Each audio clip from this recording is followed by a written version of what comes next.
नमस्कार, मैं मुस्कान सिंह और आप देख रहे हैं के न्यूज इंडिया। फिलहाल वक्त हो चुका है उत्तराखंड की खबरों का। उससे पहले रुक कर लेते हैं सुर्खियों का। उत्तराखंड बजट सत्र के दौरान सीएम धामी ने निगरानी सरकार की उपलब्धियां, कहा विकल्प रहित संकल्प के साथ आगे बढ़ रहा प्रदेश। केदारनाथ धाम की रूप छड़ी अब देवभूमि से नहीं जाएगी बाहर, बीकेटीसी ने बैठक में बनी सहमति। उत्तराखंड गठन से अब तक वन्य जीव हमलों में 1296 लोगों की मौत, परिवारों को नौकरी देने का प्रावधान नहीं। उत्तराखंड में एलपीजी की पर्याप्त उपलब्धता में कमी नहीं, मुख्य सचिव बोले कालाबाजारी व अफवाहों पर होगी बड़ी कार्रवाई। उत्तराखंड परिवहन विभाग में 67,000 वाहन बिना फिटनेस और उस पर करोड़ों का टैक्स बकाया। उत्तराखंड में हर परिवार की होगी अलग आईडी, अब 18 से अधिक उम्र की सबसे बुजुर्ग महिला होगी घर की मुखिया। आप देख रहे हैं के न्यूज, खबरों का सारथी।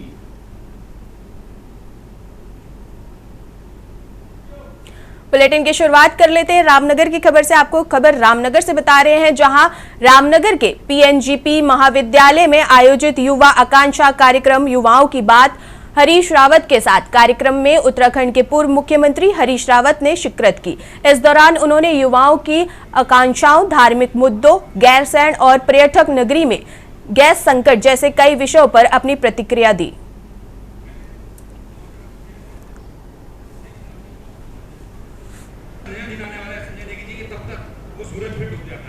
आकांक्षा एक बड़ा महत्वपूर्ण बिंदु है और इसको समझना किसी भी समाज के लिए, किसी राज्य के लिए, देश के लिए और यहाँ तक कि पॉलिटिकल पार्टी के लिए भी बहुत आवश्यक है राजनीतिक दल के लिए। संजय नेगी जी, आनंद रावत जी, कई कुछ नौजवानों ने मुझसे कहा कि हम कुछ पुराने साथी सहयोगी जो साथ साथ काम किए हैं वो लोग बैठ रहे हैं, बातचीत कर रहे हैं और हम आपसे चाहते हैं कि आप हमारी बात सुने, हमारे बीच में आए। तो मैं आज उनकी बात सुनने के लिए आया हूँ और उसको समझने के लिए आया हूँ और समझने के बाद कोई बात ऐसी है जिसमें मेरी आवश्यकता है सुझाव की, तो फिर वो सुझाव आगे बढ़ाने के लिए काम कर रहा हूँ।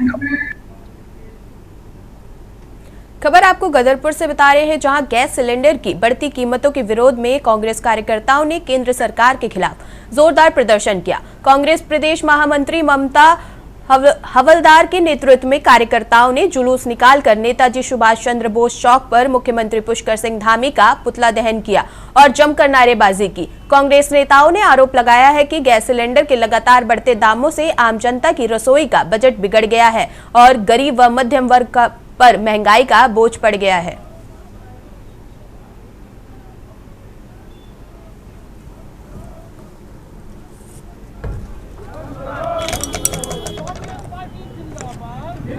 तो 2014 से पहले बहुत हुई महंगाई की मार, अब की बात मोदी सरकार।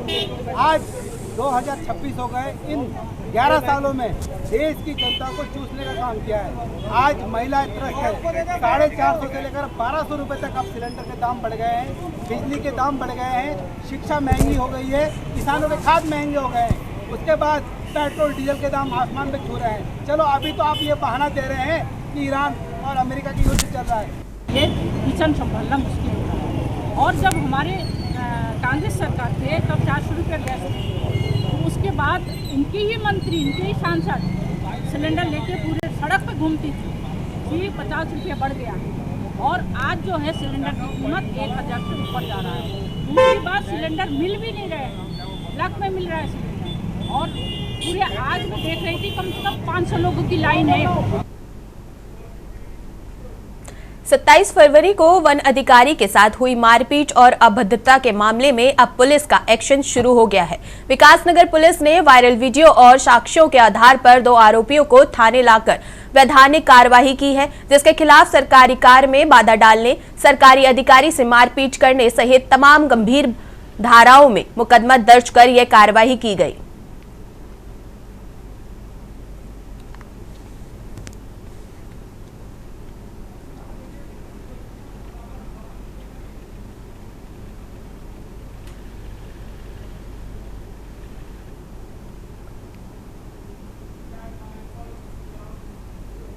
देवभूमि का शांत वादिया अब अपराधियों की पनाहगाह बनती जा रही है। देहरादून के प्रेमनगर में एक महिला का सड़ा गला शव मिलने से राजधानी को कानून व्यवस्था पर गंभीर सवाल खड़े हो गए हैं।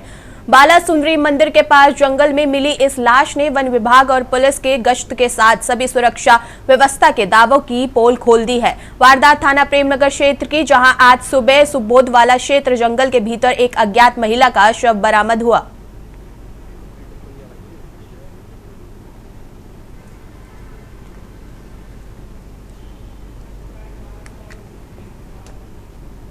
खबर आपको रुड़की से बता रहे हैं, जहां रुड़की के भगवानपुर से चोरी की एक ऐसी घटना सामने आई है जिसने हर किसी को हैरान कर दिया है। हैरानी की बात यह है कि इस वारदात को अंजाम देने वाले कोई पेशेवर बदमाश नहीं बल्कि नाबालिग बच्चे बताए जा रहे हैं। मामला भगवानपुर कोतवाली से कुछ ही दूरी पर स्थित विद्युत विभाग के दफ्तर का है, जहाँ विभाग की गाड़ी से लाखों रुपए चोरी हो गए। बताया जा रहा है कि बिजली कनेक्शन से जमा हुई बड़ी रकम को विभागीय कर्मचारियों ने अपनी शिफ्ट गाड़ी में रख दिया था। इसके बाद कर्मचारी गाड़ी को बाहर खड़ी छोड़कर कंट्रोल रूम में बैठ गए। इसी दौरान कुछ नाबालिग बच्चों ने मौका देखते हुए फायदा उठाया और माइंड गेम शुरू कर दिया।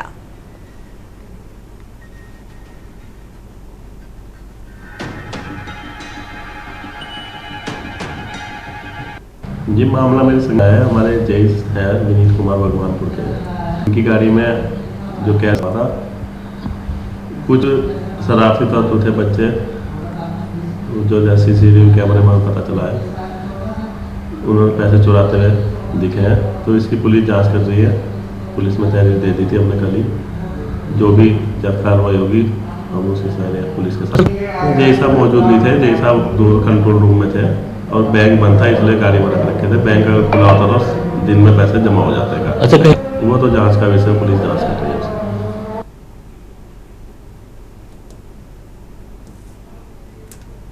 खबर आपको नैनीताल से बता रहे हैं, जहां हाईकोर्ट में पिथौरागढ़ जिले के चुनौती ग्राम में वन विभाग की भूमि में बिना अनुमति लिए सड़क निर्माण कराने को लेकर दायर जनहित याचिका पर सुनवाई हुई। सुनवाई के बाद खंडपीठ ने सड़क निर्माण पर रोक लगाते हुए सचिव उत्तराखंड को जवाब दाखिल करते हुए मामले की रिपोर्ट पेश करने का आदेश दिया है। बता दें कि पिथौरागढ़ के ग्राम चुनेती निवासी भास्कर चंद्र जोशी ने उच्च न्यायालय में जनहित याचिका दायर कर बताया कि चुनौती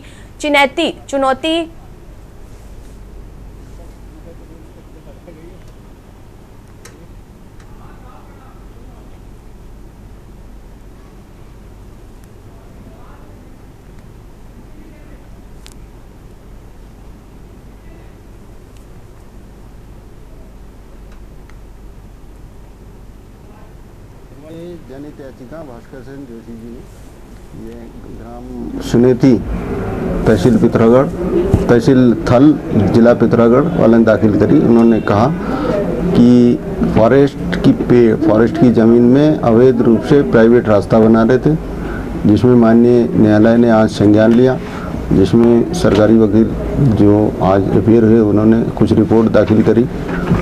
उस रिपोर्ट में ये लिखा गया कि कुछ कार्रवाई उन्होंने करी लेकिन पूरी कार्रवाई हुई नहीं। कोर्ट ने फर्दर उसमें इलीगल कंस्ट्रक्शन जो है उसमें उसको स्टे कर दिया।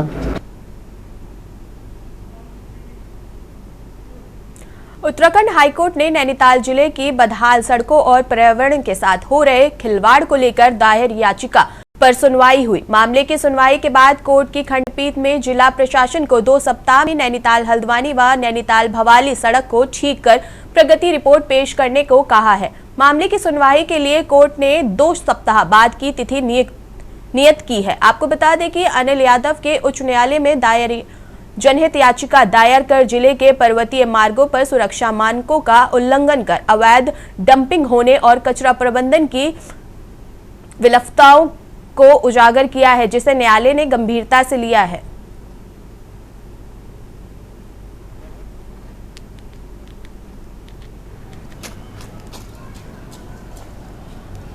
याचिका का मुख्य उद्देश्य बदहाल सड़कों को लेकर के, बदहाल क्रॉस बैरियर पैराफिट्स को लेकर के, रोडों में व्याप्त गंदगी और जो नैनीताल का कूड़ा निस्तारण के संबंध में जो याचिका थी, उसमें आज माननीय उच्च न्यायालय में सुनवाई हुई, जिसमें सरकार द्वारा एक प्रस्तावित भूमि नगर पालिका को हस्तांतरण करने के संबंध में एक एफिडेविट फाइल किया गया है, जिसमें वन विभाग की कुछ आपत्तियां हो सकती है, तो उसके बाद होगी।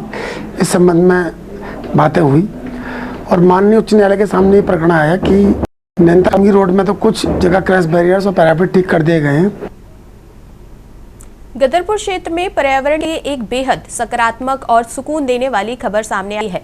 लंबे समय से विलुप्त की कगार पर पहुंचे गिद्ध अब एक बार फिर इस इलाके में दिखाई देने लगे हैं। गदरपुर के तिलपुरी गांव के पास स्थित वन क्षेत्र में इन दिनों कई गिद्धों की मौजूदगी देखने को मिल रही है, जिससे पर्यावरण प्रेमियों और स्थानीय लोगों में खुशी की लहर है। आखिर क्यों गिद्धों की वापसी को प्रकृति के लिए शुभ संकेत माना जा रहा है? गदरपुर क्षेत्र के तिलपुरी गांव के नजदीक स्थित वन क्षेत्र में इन दिनों आसमान में मंडराते गिद्ध लोगों का ध्यान अपनी ओर खींच रहे हैं।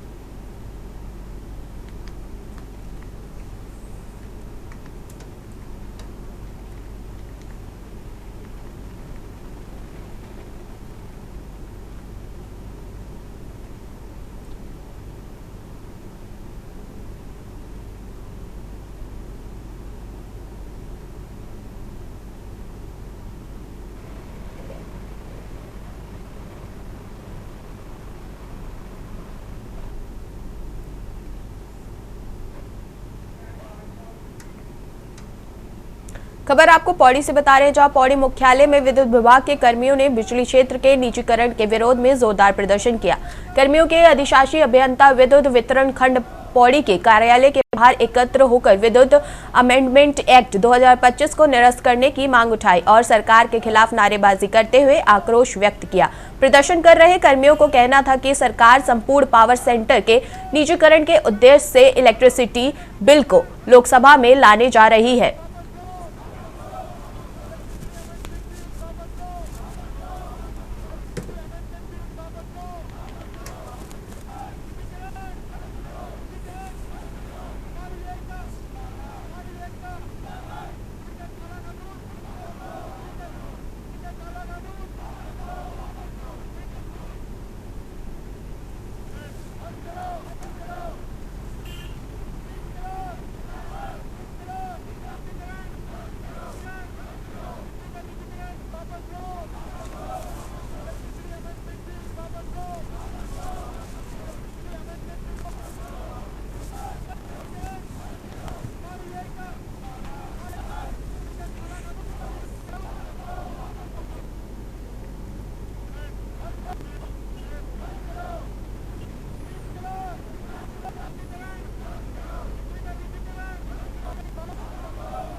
बिल लाया जा रहा है, इसका हम पुरजोर मतलब एक सिरे से खारिज करने की मांग करते हैं।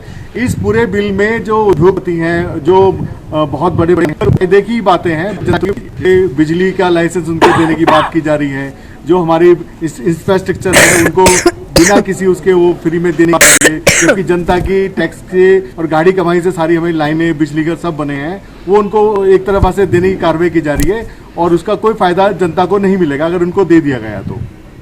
सरकार से हम ये मांग रखते हैं कि संसद जो कानून लाया जा रहा है इलेक्ट्रिसिटी अमेंडमेंट को निरस्त किया जाए। खबर आपको लक्सर के नगला किताब गांव के बीती रात को मोटरसाइकिलों पर सवार होकर आए 4 युवकों ने गांव के गौरव नामक युवक पर कई राउंड फायरिंग की। घर मुख्य दरवाजा बंद था, दरवाजों पर गोलियों के निशान बन गए हैं। गोलियों की आवाज सुनकर ग्रामीणों में दहशत फैल गई है। फायरिंग के तुरंत बाद चारों युवक पीड़ित गौरव को जान से मारने की धमकी देते हुए फरार हो गए। गौरव के गौरव ने घटना की सूचना पुलिस को दी। लक्सर कोतवाली पुलिस मौके पर पहुंची। पुलिस ने घटना की बाबत गौरव उसके परिवार के लोगों से जानकारी ली। पुलिस मामले की छानबीन कर रही है।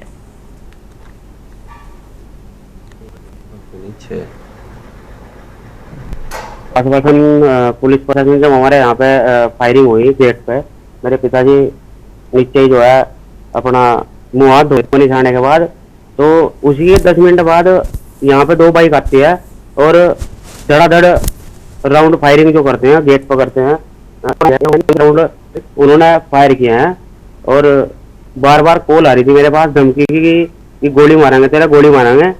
और घटना के बाद उन लोगों की तुरंत कॉल आती है कि हाँ भाई ठीक है, तो मैंने कहा हाँ भाई ठीक हूँ। उसके बाद जो है और पुलिस प्रशासन यहाँ उस टाइम मौजूद था जब उनकी मेरे पास कॉल आई। देवभूमि के गोमुख से निकलते निर्मल एक धारा आदि अनादिकाल से जीवनदानी मानी जाती है। ये धारा देवभूमि के देवप्रयाग में अलकनंदा और भागीरथी के संगम से मिलाप के बाद मां गंगा के नाम से देश दुनिया में अपनी पवित्रता के लिए जानी जाती है, जिसके आचरण का मुख्य द्वार हरिद्वार है। गंगा की निर्मलता से ऊपर सदन में कई सवाल सरकार के आगे विपक्ष के नेताओं ने खड़े कर दिए हैं, जिसका जवाब शायद किसी भी सरकार के पास ना आज है और ना ही कहीं पहले था। जी हां, आपको बता दें कि उत्तराखंड विधानसभा के बजट सत्र के दूसरे दिन सदन में पेश हुई कैग रिपोर्ट को लेकर विपक्ष ने सरकार को घेरा। प्रदेश की धर्मनगरी हरिद्वार में आगामी वर्ष 2027 में अर्धकुंभ भी होने जा रहा है, जिसके चलते करोड़ों श्रद्धालु इस आयोजन का हिस्सा बनते हैं। ऐसे में अर्धकुंभ होने से पहले गंगाजल की पवित्रता पर सवाल खड़ा हो गया है। गैरसैंण के भराड़ीसैंण विधान भवन में चल रहे बजट सत्र के दूसरे दिन सीएजी की रिपोर्ट सदन में रखी गई, जिसके बाद सियासत गर्मा गई। विपक्ष का कहना है कि रिपोर्ट में उत्तराखंड में गंगा की स्थिति और नमामि गंगे योजना के क्रियान्वयन पर कई गंभीर सवाल खड़े हुए हैं। रिपोर्ट के अनुसार उत्तराखंड पॉल्यूशन कंट्रोल बोर्ड की कई प्रयोगशालाएं मानकों के अनुरूप नहीं है और कई लैब मान्यता प्राप्त भी नहीं है। ऐसे में गंगा के पानी की गुणवत्ता की जांच पर ही सवाल खड़े हो गए हैं, जिसके बाद सत्ता पक्ष अपनी सफाई देता हुआ नजर आ रहा है। और पूरे सनातन के लिए परेशान करने वाली यह कैग रिपोर्ट विधानसभा में प्रस्तुत की गई और मुख्यमंत्री जी को और उत्तराखंड सरकार को जवाब देना होगा कि इस कैग रिपोर्ट के अनुसार अगर इसमें जो पिन पॉइंट की हैं चीजें आप चाहें आप देख सकते हैं, आप पढ़ सकते हैं। इसमें कैग ये कहता है कि उत्तराखंड पोल्यूशन कंट्रोल बोर्ड की जो लैब्स हैं वो मानकों के अनुकूल नहीं है और वो मान्यता प्राप्त लैब्स नहीं है। लगातार कैग की रिपोर्ट कह रही है कि हरिद्वार में गंगा जल बी कैटेगरी का पानी वहां पर है। इनकी ABC कैटेगरी बनी हुई है पॉल्यूशन की पानी की, गंगा जल को बी कैटेगरी का बोल रहा है। नहीं, सवाल वो सत्य हैं। कैग ने तो बहुत एक तरीके से मैं ये मानूंगा कि उन्होंने आशीर्वाद दिया है सरकार को कि बी कैटेगरी में रखा है। वाटर की क्वालिटी जो है उससे निम्न ग्रेड की है। मैं आपको बताऊं कि यहाँ देहरादून से जो बॉडीज़ ले जाई जाती हैं खड़खड़ी, उससे खड़खड़ी के इधर की तरफ जो घाट हैं उनके पहले जो है खुल के आपको नाला जो है गंगा जी में जाते हुए दिखेंगे। और आप कहीं चले जाए, श्रीनगर चले जाए, श्रीनगर में जो पूरा श्रीनगर का पानी जो है गंगा में जाता है, नालियों का पानी। ऋषिकेश चले जाएं, उत्तरकाशी चले जाएं, आप देवप्रयाग चले जाएं, कर्णप्रयाग चले जाएं, मतलब ये दूषित ऊपर से होते हुए आ रही है और नीचे आते आते और बड़ा जहाँ शहर बड़ा शहरी इलाका ऋषिकेश में चले जाएं, बहुत आश्रमों का पानी आपको गंगा जी में जाते हुए मिलेगा। आप बताइए साफ हुई कब है गंगा? तो सारा आज भी होटलों का सारा सीवरेज का सारी स्थितियाँ, और आप नीचे तक चले जाइए, गंगा का नारा है कि गंगा साफ है, करोड़ों रुपए लग जाते हैं, खर्च होते नहीं है, दिखते हैं नहीं। हिंदुस्तान के अंदर जब तक भ्रष्टाचार खत्म नहीं होगा तब तक योजनाएं जो है अपना रूप नहीं ले सकती। सही सबसे बड़ा तो जो दिक्कत यह है, तो काफी आता लेकिन मैंने कहा ना, सारी बातों की एक ही बात है कि चाहे वो गंगा मैली का मामला हो, चाहे कोई सड़कों के मामले हो, सब जगह भ्रष्टाचार है। देखिए, कांग्रेस और उसके नेताओं का हमेशा ही ये प्रयास रहा है कि किस प्रकार से वो सनातन पर चोट कर सकते हैं, सनातन पर प्रहार कर सकते हैं। आज भी कांग्रेस और उनके नेता यही कर रहे हैं कि जो सनातन हमारी पद्धति है, विशेष रूप से हम देवभूमि के रहने वाले हैं, इस देवभूमि से संपूर्ण देश ही नहीं संपूर्ण विश्व में बिचा जाता है। ऋषि मुनि ने यहाँ पर तपस्या की है, लेकिन गाहे बगाई चाहे सदन के माध्यम से हो, चाहे अन्य समाचार पत्रों के माध्यम से हो, वो सनातन और गाय गंगा गीता जो हमारे मूल अस्तित्व के विषय हैं, इन पर छेड़छाड़ करने का प्रयास करती है, प्रहार करती है। सीएजी रिपोर्ट में यह भी दावा सामने आया है कि हरिद्वार में गंगा का पानी बी श्रेणी का पाया गया है, जो सीधे पीने योग्य नहीं माना जाता। यह स्थिति चिंताजनक मानी जा रही है, क्योंकि करोड़ों लोग गंगा जल को आस्था और पवित्रता के प्रतीक के रूप में देखते हैं। विपक्ष का कहना है कि जब गंगा करोड़ों सनातनियों की आस्था का केंद्र है, तो उसकी गुणवत्ता को लेकर सामने आई यह स्थिति बेहद गंभीर है, जिस पर सरकार मौन है। इस कैग की रिपोर्ट में गंगा जल का जो पानी दूषित बताया, उससे न केवल गंगा जल की बल्कि उत्तराखंड सरकार के मंशा पर पूरे का पूरा उसने चित्रण कर दिया है। जहां एक तरफ गंगा इतनी मैली होती जा रही है और वहीं दूसरी तरफ गंगा सफाई के नाम पर करोड़ों अरबों रुपया भारत सरकार ने और साथ ही साथ उत्तराखंड सरकार ने भी खत्म कर दिया है।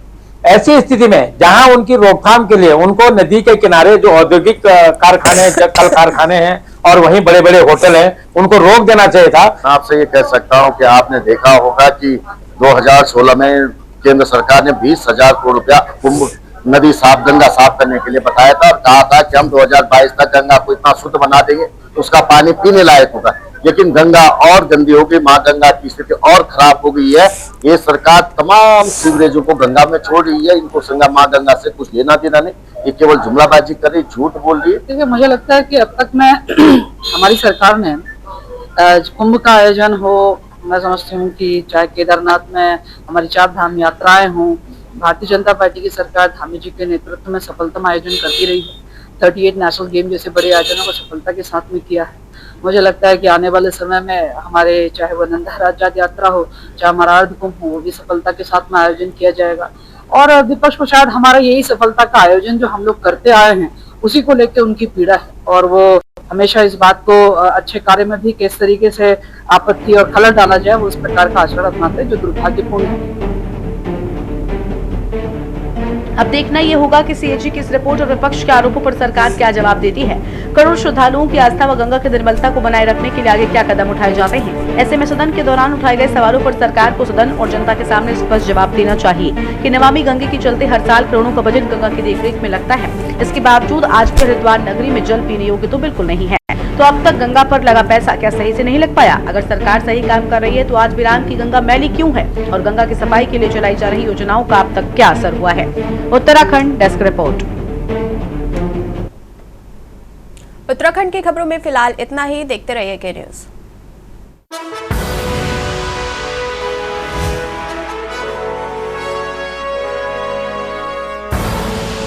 आप देख रहे हैं के न्यूज, खबरों का सारथी।